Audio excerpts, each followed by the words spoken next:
अस्सलामु अलैकुम वरहमतुल्लाहि वबरकातुहू। नाज़रीन, इस वक्त रियासत महाराष्ट्र के मुंबई से हमारे रिपोर्टर मुफ्ती अबू अय्यूब ने बताया कि संजय राउत को हिरासत में ले लिया गया।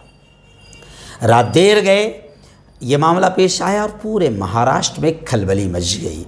इस शॉर्ट खबर में मैं आपको बताऊंगा कि कौन कौन सी जगह को, कौन कौन सी उनकी प्रॉपर्टी को सील कर दिया गया, क्या मिला उनके घर से, और संजय राउत ने डेयरिंग से जो जुमला कहा वो क्या कहा। तो आइए मैं आपको बता दूं कि शिवसेना के कद-आवर तर्जुमान नेता, लीडर है संजय राउत, जिन्होंने मुंबई से लेकर दिल्ली तक बीजेपी की नाक में दम करके रखा था।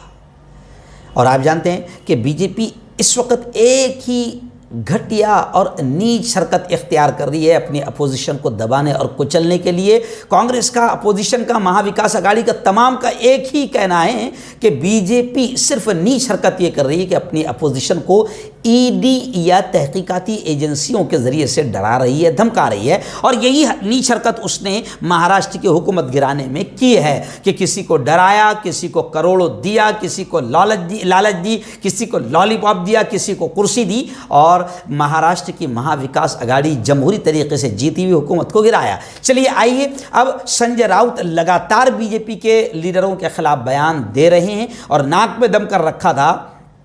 अब जनाब संजय राउत को गुज़िश्ता कल, जाहिर बात है कि बीजेपी की हुकूमती आ गई है और एकनाथ शिंदे शिवसेना से बगावत करके अब वो बीजेपी की गोद में बैठे हैं। तो लोगों का ये कहना है कि वो पूरी तरीके से अब बदला निकाल रहे हैं और उन्होंने ही संजय राउत को फिर गिरफ्तार करवाया है। मैं आपको बता दूं कि पतराचाल घोटाला मामले में 9 घंटे तक लंबी पूछताछ संजय राउत से की गई, उनकी बीवी से भी सवाल जवाब हुए और ईडी ने यह कहा है कि उनके घर से 11 लाख रुपए बरामद हुए हैं।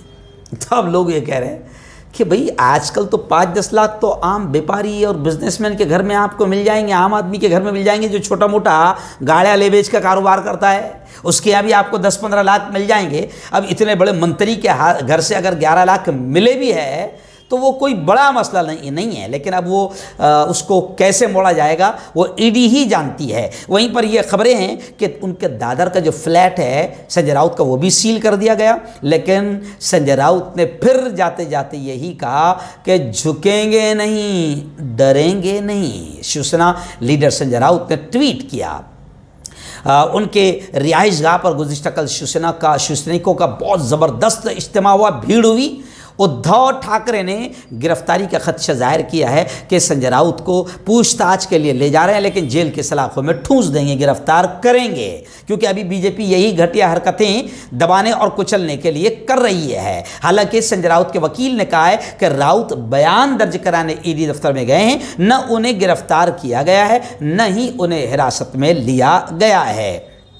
मगर महाराष्ट्र के नए मुख्यमंत्री शिंदे ने कहा है कि संजय राउत ने अगर गलत नहीं किया है तो डर क्यों रहे हैं। तो लोग कह रहे हैं कि डरने की बात नहीं है, मगर सवाल ये उठता है शिंदे साहब कि जितने आपके साथ चले गए उनके घरों पर ईडी क्यों नहीं जा रही है, या फिर ईडी इन 7 सालों में बीजेपी के किसी मंत्री के दफ्तर, ऑफिस या मकान ईडी को नज़र क्यों नहीं आ रहा है। तो लोगों का कहना है कि शिंदे साहब आप भी बच गए हैं ईडी से, और तमाम लोग बच गए ईडी से, क्योंकि सब बीजेपी की गोद में जाकर बैठ चुके हैं। और यही बीजेपी हरकत कर रही है, जो डर गया वो उनकी गोद में चल गया। लेकिन संजय राउत ने कहा कि न मैं डरा हूं, न मैं झुका हूं, न डरूंगा, न झुकूंगा, न शिवसेना छोड़ूंगा।